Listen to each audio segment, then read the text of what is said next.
focus on Michael and Toby as they get into the program. There will be Q&A at the end, so please just shoot those out in the chat as you have any burning questions. I would like to recognize both Terracon and Womble Bond Dickinson for being our sponsors for this April program. We really appreciate you and thank you for helping us make this, making this an opportunity. And I want to introduce Michael Myers. Michael is on our Governmental and Legislative Affairs Committee, and he has agreed to MC for us today. Michael is a partner at Kilpatrick Townsend Stockton. He concentrates his practice in commercial real estate, finance, capital markets, and commercial transactions. He represents real estate developers and businesses in a wide range of commercial real estate matters, including acquisition and disposition, real estate development, finance, capital markets, and commercial leasing. In addition, he represents a number of financial institutions in a variety of commercial and secured transactions, including real estate finance, working capital lending, and loan workouts and debt restructure. Michael's been a member of NAIOP Triad since 2014, and as I mentioned, he's currently serving on our Legislative and Governmental Affairs Committee, as well as our Board of Directors. Michael, thank you, welcome, and you can take it from here. Great. Thanks, Alex, and thank you for the introduction. And Toby, thank you for being here with us. As Alex mentioned previously, that I'm on the Legislative Affairs Committee, and so many of you probably earlier this year received a survey regarding government and legislative affairs and what our membership wanted to focus on as far as NAIOP's kind of marching orders going forward, this chapter's marching orders going forward. And resoundingly, we got a very positive response that legislative and government affairs are extremely important to our business and what we do, and better to hopefully get a chance to better understand that, and also to provide and hopefully give some direction to some of our elected officials and government officials about things that are important to our industry. And so with that, we thought it would be great to have a program with Toby Burke. Toby has graciously agreed to host this program and to be on this program to tell us a little bit about government affairs, not only at the federal and state level, but also get into a little bit of the local, which I think is important to everybody.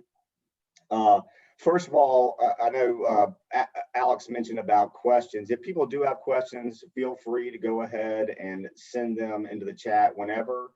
And if we think it's appropriate, we can stop and ask Toby some questions and during his presentation as well. So obviously we want this interactive and we want people to ask questions. So now to introduce Toby. Toby Burke is an Associate Vice President of the State and Local Affairs of NAIOP Washington in DC.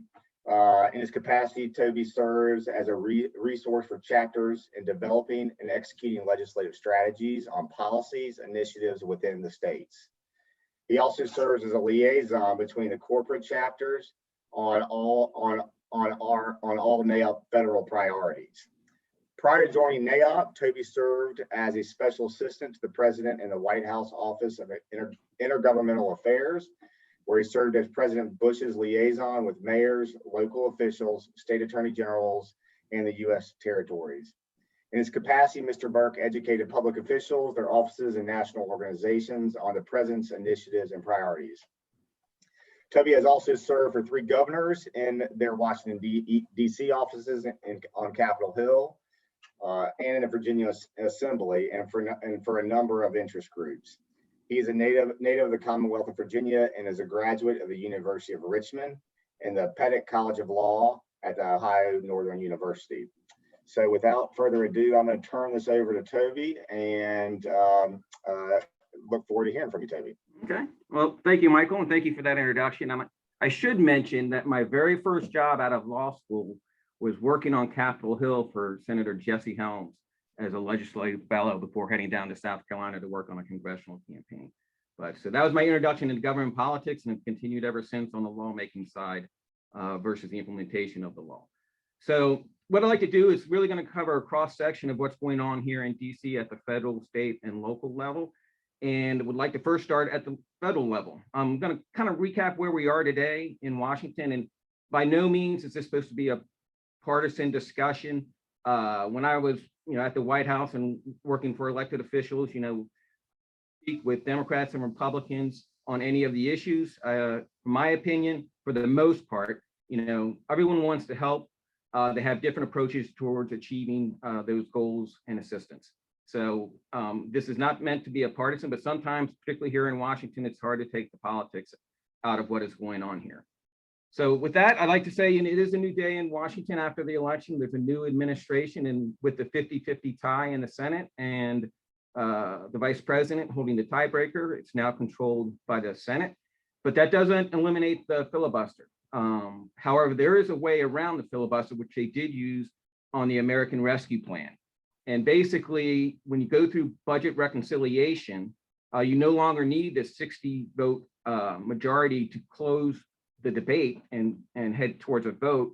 You just need a simple majority. And that's how they achieved the $1.9 trillion package that did include state and local support, which I'll get to when I start to talk about North Carolina issues. But that was a $1.9 trillion.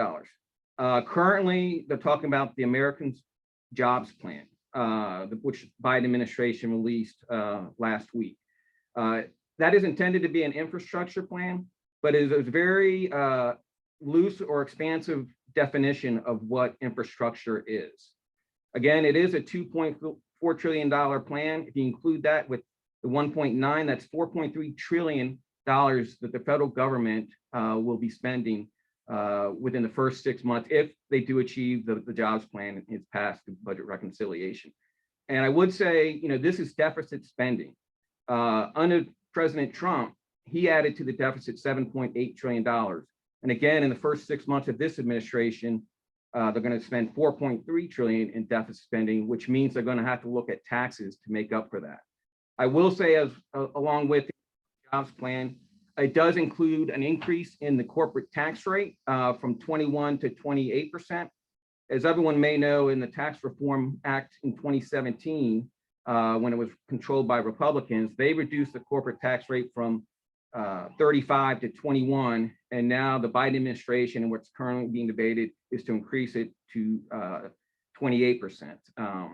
That will likely occur. I think there's other tax issues that we're going to be facing in a more defensive posture, and I'll get to those a little bit later. I will say there is concern in the GOP that, again, this jobs plan doesn't necessarily just deal with infrastructure. It certainly deals with roads, bridges, water infrastructures, broadband infrastructures, and other infrastructure projects, but it also includes, and this is where the Republicans object, particularly in the Senate, it also includes $400 billion for elderly and disabled care. And Republicans may not, may agree that there needs to be a discussion on that point, but don't think this is the appropriate vehicle to have that debate and discussion. I will say, again, given the expansion nature of it, and I printed this out, another clause is to solidify the infrastructure of our care economy by creating jobs and raising wages and benefits for essential home care workers.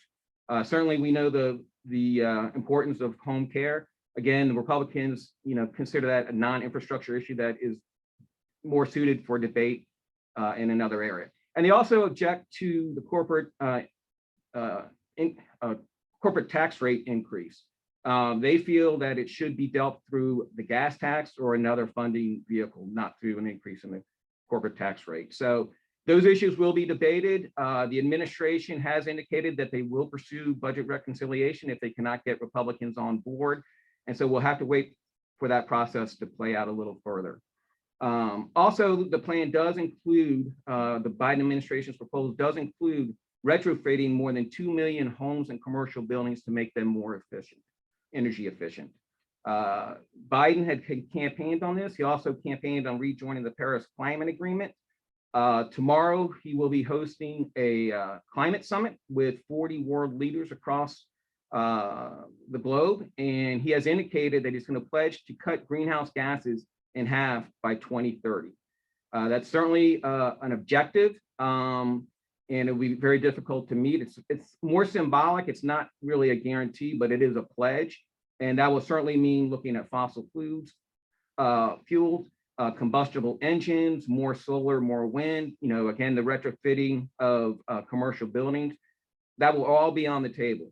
I will also say, the minimum wage is also being discussed here in DC, and there are likely indications that that will be increased. There are some Republicans in the Senate that have gotten on board with increasing it, maybe not to the $15 level, but maybe to 10, 11, 12 are the possibilities. I will say, the argument being that the minimum wage was last increased in 2009 to $7.25. And I think there's a consensus that it needs to be increased. Again, I'm not necessarily saying it's to the $15 level, but there will probably be enough support in the Senate on the Republican side. In addition, I will say they did try to get this through the American Rescue Act to include that. They also wanted to include paid sick leave. However, when you go through budget reconciliation, I should have mentioned this before, you're required to only deal with budget and tax issues and funding issues. You cannot set policy through budget reconciliation. So those were stripped from the original legislation when it went over to the Senate. So that will certainly be part of it. Again, there's a lot of money that has been spent over the last few years, given the pandemic, and they need to find a way to pay for it. And tax increases are part of that discussion. The Biden administration has outlined some of its areas, and I'll mention the areas that impact us.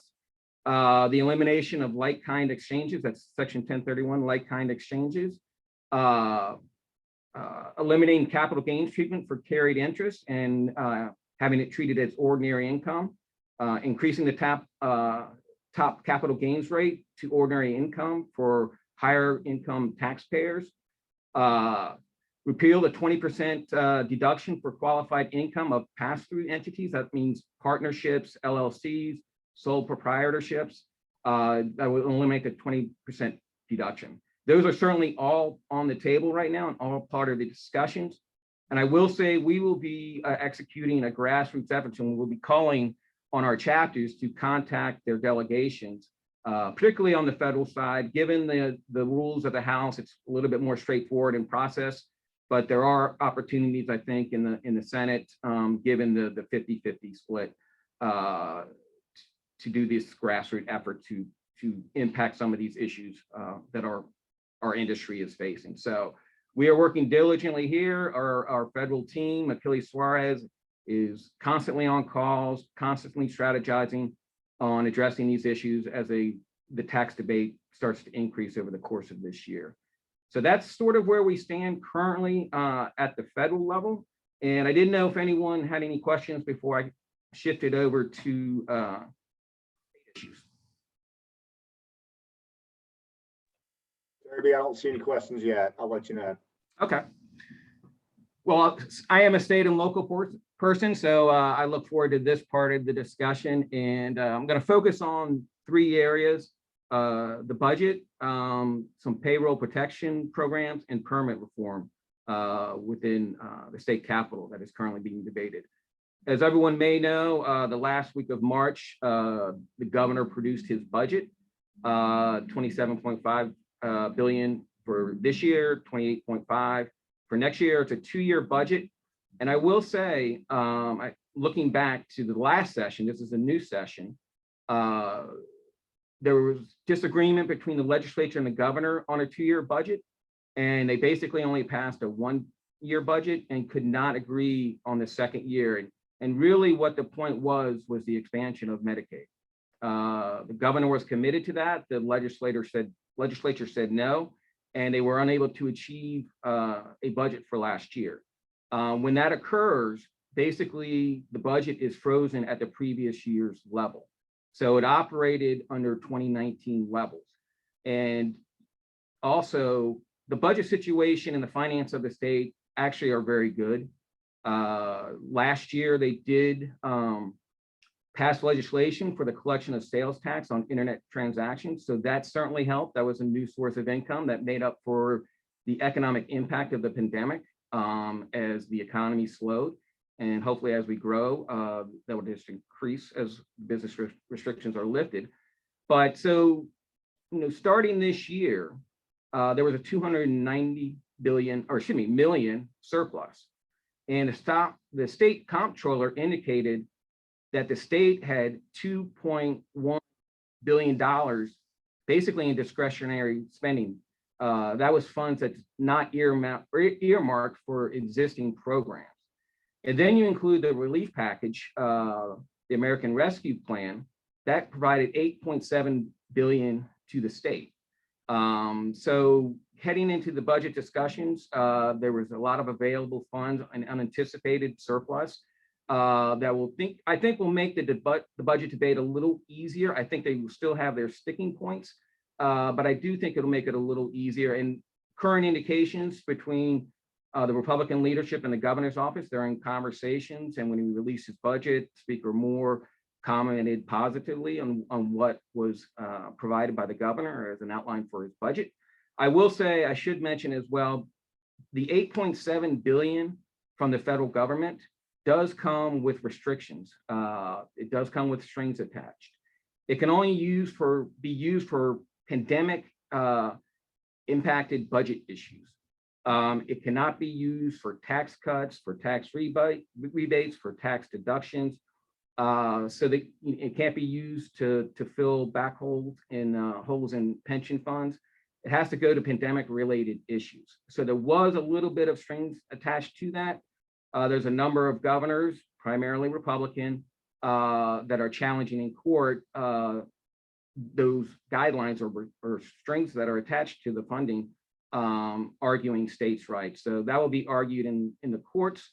I will say there was a case with the National Federation of Independent Businesses that went to the Supreme Court regarding the Americans, the Obamacare, and they were actually successful in that removing the restrictions from the federal government, making requirements under the Obamacare. So they're also using that as precedent for that. So I do think the budget discussions will be positive. The rhetoric I don't think has not been raised very loud currently. The new year does start July 1st, so certainly they will continue to work through the legislative process and achieving a budget for the governor to sign. I think given last year and the stalemate that did occur, I think there's openness and understanding that they need to have a budget. I will say the governor's budget, certainly you can understand that it provides additional funding for education, raises teacher salary, raises state workers' salaries, additional support for vulnerable communities, increases the minimum wage for school employees to $15. And it does, again, include the expansion of Medicaid. And so that will certainly be another issue that will be debated. But I think given the condition of the state, the financial situation of the state, that decision is going to come down to policy on whether to expand Medicaid or not. So that's where we currently stand on the budget. Again, indications are it's a very positive discussion. The rhetoric and the tone is positive, and willingness to work and to negotiate through the process. But we'll see. Sometimes politics can get in the way. But with that, I'd like to move on to payroll protection program. There's legislation, HB 334. It passed the House on second reading, 111-2. It's supposed to be voted on yesterday, but they did a technical amendment. So probably tomorrow or early next week, that will get voted and sent to the Senate for their debate in that chamber. And basically what that does is 27,000 businesses in North Carolina received a payroll protection loan. And so with that, the federal government took action to say that that is not income that is subject to tax, that it's non-taxable income. And so many states, and North Carolina is going through that process as well, has indicated that that should not be taxable income for those who did receive those funds. So there is uncertainty in the Senate. Phil Berger has indicated that there's been no decision made on the legislation at this point. There are members in his chamber that do feel that it favors those companies that did receive PPP loan and over those that did not, and looking at some sort of business relief that applies to all businesses, not just those that received the PPP funding. So that debate will continue. There was a question in the House whether there was a conflict of interest. Speaker Moore and other members of the House did receive PPP funding. And so there was initial discussion of whether this was a conflict of interest that was self-serving to the legislatures in passing these types of policies.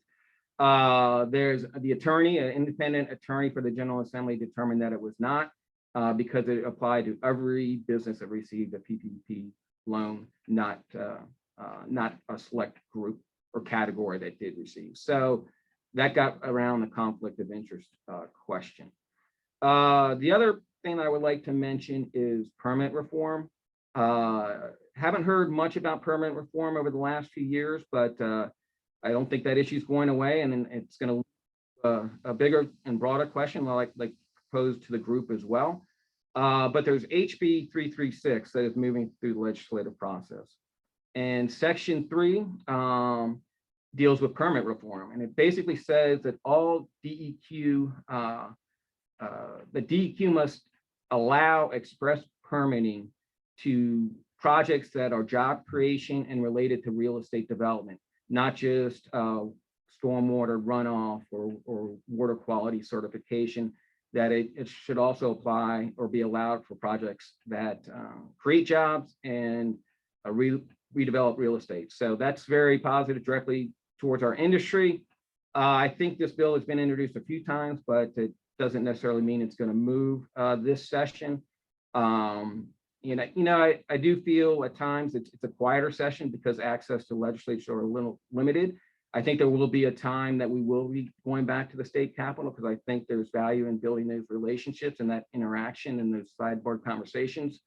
So I do feel hopeful and confident that we will return to the state capitol and advocate our issues and educate legislators and and educate them and invite them to our events when they're back in their districts as well and in the surrounding areas. So that's a permit reform legislation. And the one issue that I would like to just mention and really plant a seed with you all today is permit reform at a different level and very similar to what occurred in Georgia. As you all know, the local permitting process is unavoidable and is a fundamental part of commercial real estate development, redevelopment, tenant improvements. It's an imperative part that you can't get around. But it varies by municipalities on the timing and requirements. And so our Georgia chapter recognized this and wanted to bring more consistency, transparency to the process. And it wasn't achieved overnight. And where we ended up in year 1 versus year 4 was in 2 different places, but still in a very positive position.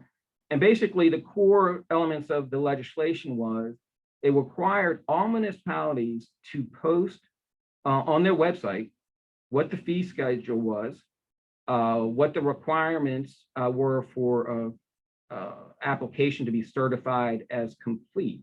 And so those were 2 important measures to bring more transparency to the process. So with that, once a applicant submitted a permit, the city locality would have to notify the applicant within 5 days whether the permit was certified as complete. So if there were any elements that weren't in it, that they would have an opportunity to correct that. So once it was certified as complete, the city would have 30 days within to issue a permit.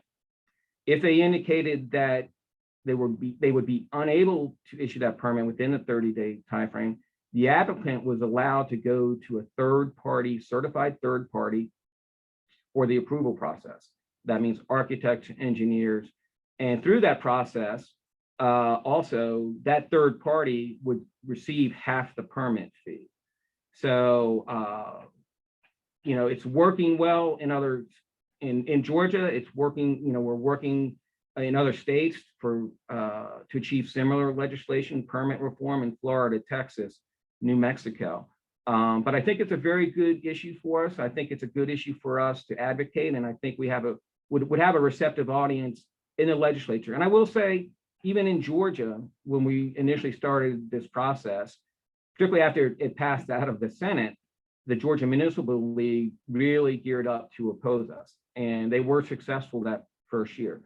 But we sat down with the Georgia Municipal League, we worked through the issues, we went through the discussion, helped educate them, and at the end, they didn't support it, but they didn't oppose it.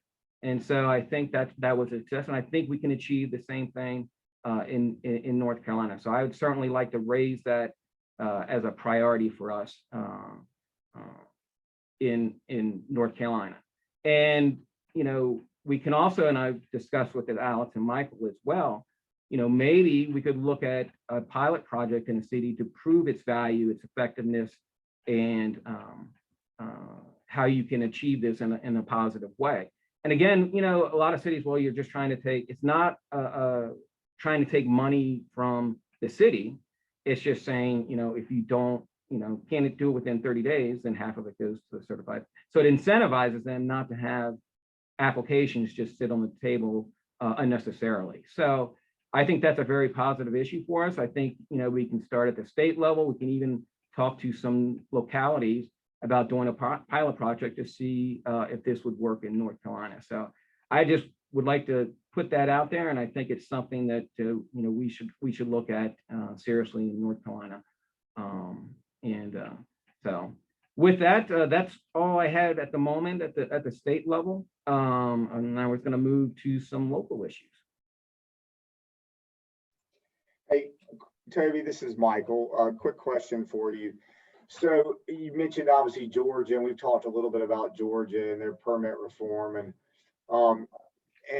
can you kind of tell us a little bit about the process? I mean, obviously, I think most real estate people in the real estate industry understand that's one of the biggest things that gums up the works, because each locality is different. Cary is different than Winston or Greensboro, and obviously a lot of our folks are doing work all over the state. And so I want to kind of understand the process or a little bit better understand the process y'all went through in Georgia to get to where you are, because it sounds like a great idea, and I think it would help the industry a ton. So, I mean, was it a long process? What kind of process did y'all go through to finally get it over the hump? Well, I mean, it was a long process. And, I think whenever you go through the legislative process, the first part is education. And I think that's where we were the first session when this was introduced, was educating the legislators on what we're trying to achieve and the approach towards achieving that. The initial one was called the FAST Act, fair, accountable, sustainable, transparent. Some, I think, may just, and again, taking the politics, people assume when you say FAST Act, you're trying to pull a fast one on localities. And that wasn't the case. We were looking for a statewide approach so that you knew whether you were in Raleigh, Cary, Charlotte, Greensboro, Asheville, that the process was the same and consistent across the state. There were some areas, in our first piece of legislation, we also thought that each locality should submit to the state and create a state database of how quickly state localities are issuing permits, kind of like airlines with on-time arrival. They kind of balked at that. I mean, I don't think they wanted to have their public record that, they were taking long localities. So we removed that. We weren't trying to shame cities. We were just trying to create, again, transparency and understanding when you go to a city, what you can expect, because, your permit is part of the point where then you can go to contractors, you can get the financing. there were some localities that was taking 1.5 years. There were some that were taking 6 months, and there was no evident reason why this was occurring. And that's why we said, hey, you need to post what the requirements are online, what the fees are online up front, so we all know going into it, where we stand. I will say, and through that process and through the second iteration, we ended up achieving what we did. And, we removed the reporting requirement, things like that. So at that point, I think that's when the municipalities backed off. And I will just mention this as well. Texas has a very similar, they enacted very similar legislation, but they really didn't include an enforcement mechanism. And that's what we're trying to work through doing now. They have what's called the shot clock, and they don't do it within a certain time. They must do it within a certain time. But then they just amend the requirements and extend it out even further. So what we're trying to do there and trying to work through that issue and bringing some enforcement mechanisms, what we'd like to achieve or try to achieve right now in there is freezing what your fee and requirements and code requirements at the time of application. Because if you're waiting 1.5 years, things can change, codes can change. And so we're trying to, your project will, would have to go back to the drawing plans in some instances to abide by existing codes. But what we're saying is you freeze everything at the time of application, so you know where you are and what your fee is going to be at the start, and it's not going to change towards the end, which again can impact the financing. But I think the biggest part was education and engaging those who disagreed with us, and I think that's what resulted in a very positive outcome for permanent reform in Georgia. Yeah, thanks, Toby. Real quick follow-up question. North Carolina relatively well in terms of at least the current structure of government. How do you think how receptive the North Carolina General Assembly would be to something like this? I think the General Assembly in North Carolina would be very receptive to this. I think they would. I don't want to speak too much for them, but I think this is a discussion that they would be interested in engaging in. I'll put it that way. How's that for the Potomac two-step? You sound like a politician. But I think it's a very good issue in the legislature, and I think even with the governor, Cooper, I think it's worth having that discussion. I think maybe not all elements of it, but maybe if we can get some pieces of this as a starting point, I think it'd be a very positive outcome for us and our industry. Sounds good. Thanks.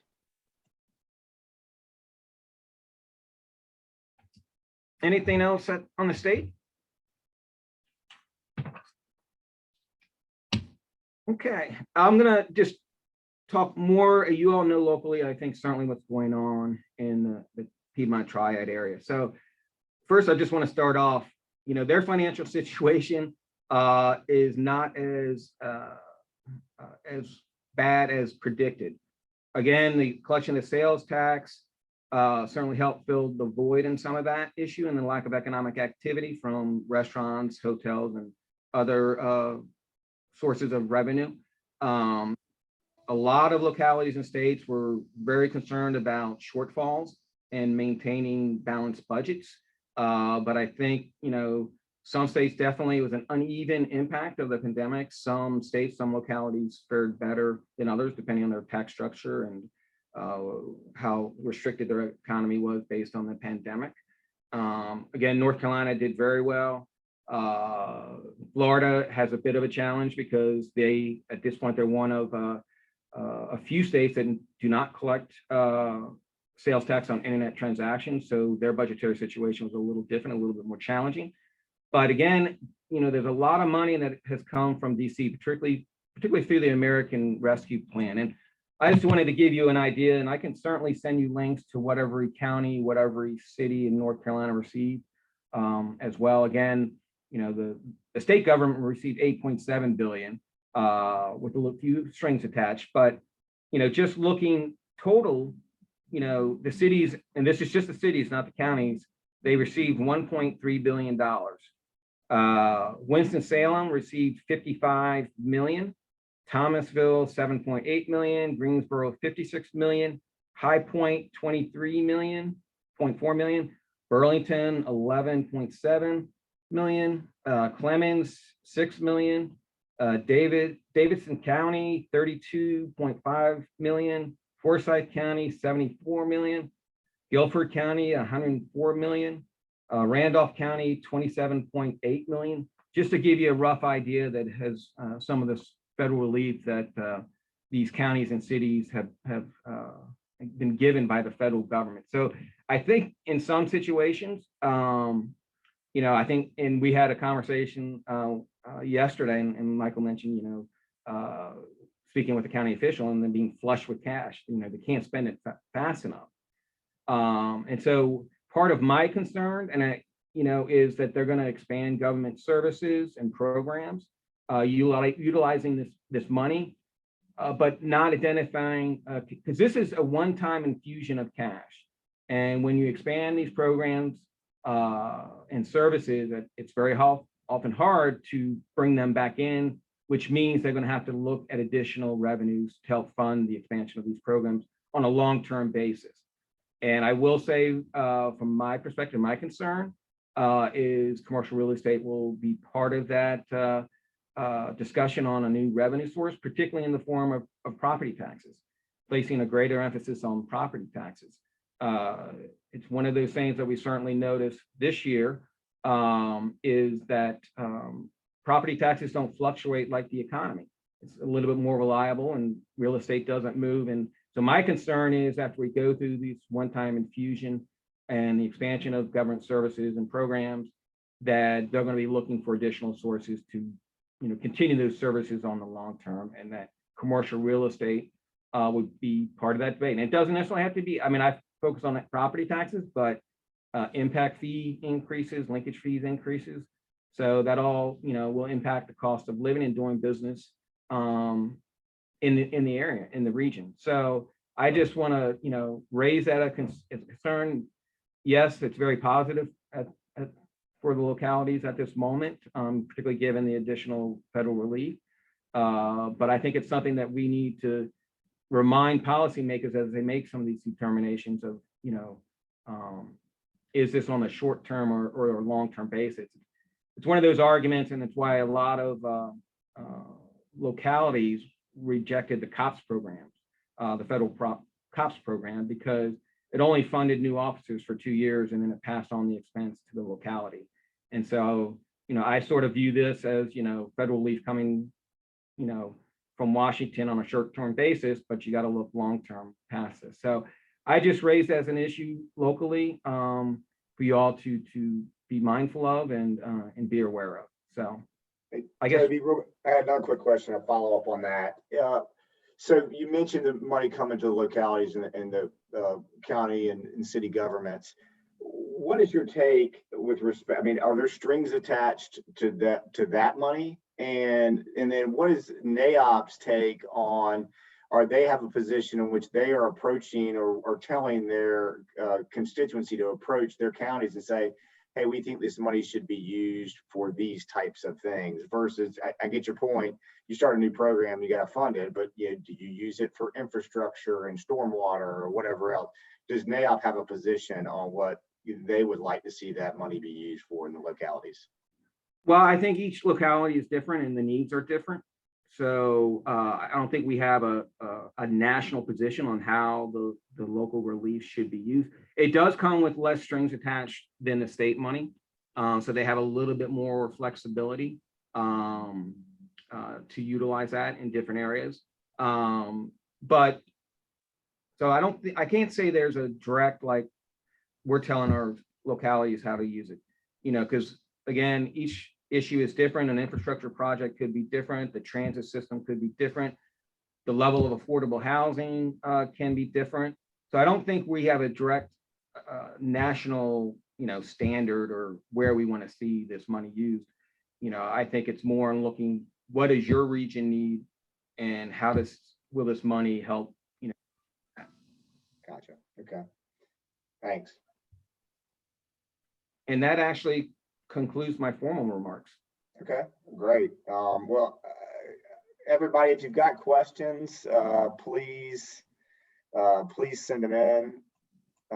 We'd love to ask Toby a couple questions if you got them. So one question I do have that we did get in is that has there been any discussion about opportunity zone regs changing or potentially going away or being extended with the new administration?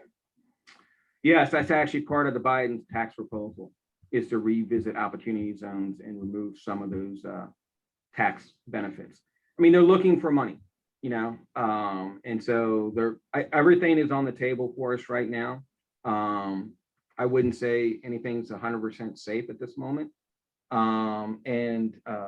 Opportunity zone, the benefits of doing a project in opportunity zones is part of the discussion here in Washington. Gotcha. It certainly is. Gotcha. Do you think there would be any, like, you know, obviously there's certain timelines for the opportunity zone and the effectiveness of them. It doesn't sound like they're probably talking about extending it further. Extending opportunity zones? Like in terms of like the time periods you have to meet in order to get those tax benefits. That's probably not on the table. I've heard it in the context of other tax structures, expanding it because of the pandemic. I haven't directly heard it as part of the opportunity zones, but I think that certainly would be part of the discussion given, you know, the economic downturn from the pandemic. It's worth mentioning, and I'll mention it to our federal team as well. Okay, thanks. Well, I got another question. Have you heard any news regarding the kind of like historic and those types of new market tax credits? Where are they? I assume those are probably on the table as well. They certainly are. You know, tax credits, tax rebates generically, I think, are part of the discussion. And I would say that, you know, in the past, again, you'd have this federal infusion of money, but it's also occurred at the state level as well, whether continuing some of these tax credits when they're seeking money to help. You know, states are required in localities to maintain a balanced budget, and when you do that, you know, your expenditures have to meet your revenue, and so balancing that. You know, I think many states, and I think I will add North Carolina to it, you know, did a good job, you know, initially in managing their budget and, you know, taking steps to look at the expenditure side of things through the pandemic. And, you know, the next question becomes, and this is where the federal money comes in, helps relieve looking at the revenue side by providing, you know, the state getting $8.7 billion, you know. But again, that's one time. So, you know, again, even at the local level, you want to manage it at the state level too, because again, you don't want to start expanding government without a long-term funding source. And because then you have to look at the revenue side of things. Okay. Which is tax and fee increases. Yep, understood. All right, anybody still waiting on some questions? Anybody want to send over a question to the group or to me privately? And I'm happy to ask Toby. Trying to think if there's anything else that I had on my mind.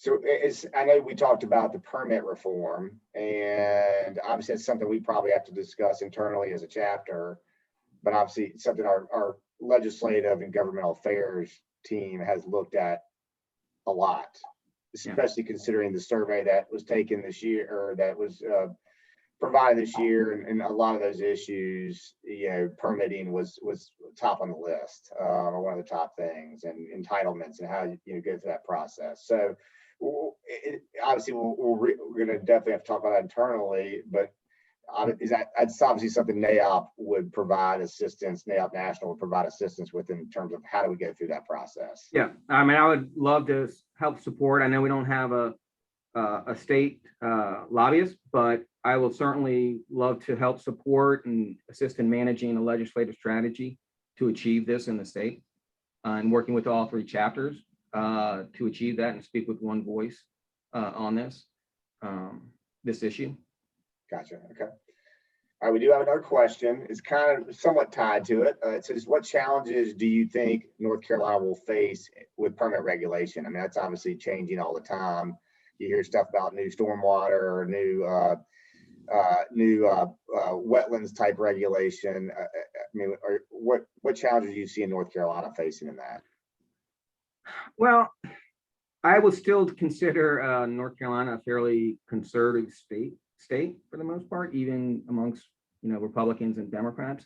So at the state and local level, I don't know if I necessarily see a big shift. I'll say most of that will come, I think, from the federal government, because I think the new administration has an agenda in these areas, particularly in the environment, whether it's greenhouse gases or waters of the United States. President Biden has also, similar to President Trump, utilized executive orders to achieve some of these policy objectives. So I would think that some of the most impact will probably be coming from Washington. Okay. In my Great. opinion. Yeah, it At makes least sense. at the moment. Elections can always change things. Right. We know that. Okay. Any other questions, anybody? Well, with that, Toby, we really appreciate you taking the time and being here and kind of filling us in on what's going on, in all facets of our government. It's been really helpful and enlightening, and look forward to working with you in the future. Well, thank you all for having me today, and I will like to commend the chapter for really advancing advocacy. I think it's an important component of what NAIOP does,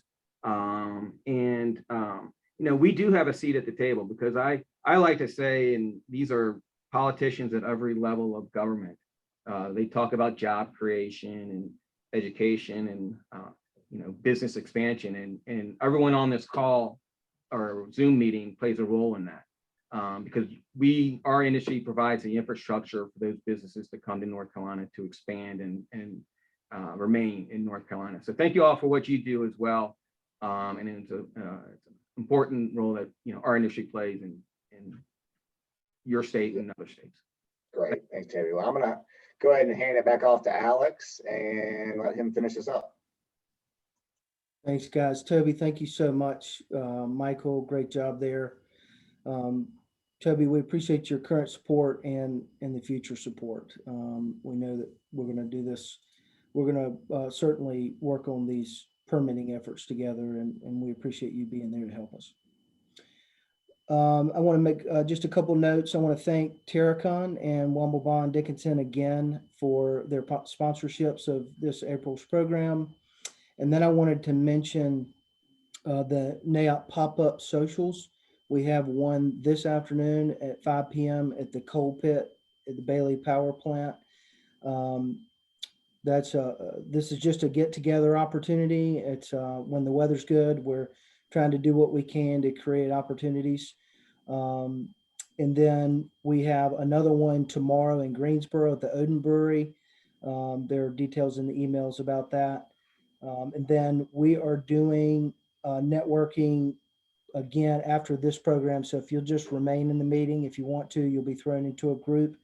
And Toby, thank you again. Thanks everybody for your attendance today. And we look forward to the next program.